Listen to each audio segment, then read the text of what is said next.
All right, everyone. So there's been a lot of rumors about the potential of Rock actually not being at WrestleMania. I don't really buy that necessarily, but Eric Bischoff talked about it on his podcast. So let's see. I don't see it. This guy just bought almost 100,000 shares of TKO stock. You think he's not going to try to move a needle anytime he's got the opportunity? I don't think so. I think he loves this. There's no downside. Now, if he's got a movie project and he's contractually not able to participate in WrestleMania, I get that. That's business. But unless that's the case, I wouldn't be so quick to write anything off at this point. I think the level of storytelling and confidence in the creative approach, a lot of little Easter eggs that I saw, or perhaps I wanted to see, which is kind of fun. That's one of the things that makes wrestling so fun as compared to other forms of entertainment. When it's done well, it's very unpredictable and surprises and plot twists and the little Easter eggs. There's so much out there right now that I would manage my expectations and enjoy the ride because I think anything is possible at this point. I think they've got the creative horsepower to pull off just about anything.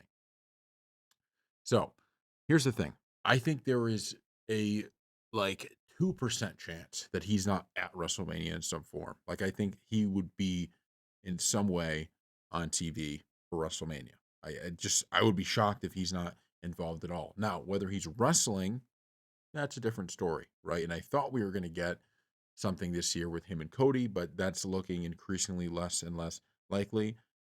This is part of the frustrating thing I will say with some of the recent storylines is that there's a lot of stuff that we just don't fully know right now what's happening. And I know you're like, well, that's kind of a good thing, right? You want surprises. But what I'm saying is like the Cody storyline doesn't make a whole lot of sense even if it ends up being the case that they do fight at WrestleMania. You go from he's beating him up, he's bleeding, to their buddies on the Netflix premiere to then on NXT the next night. Rock is, saying, "Don't worry about it." Oh, now people are saying I'm too nice to him or whatever. And it was a fun segment.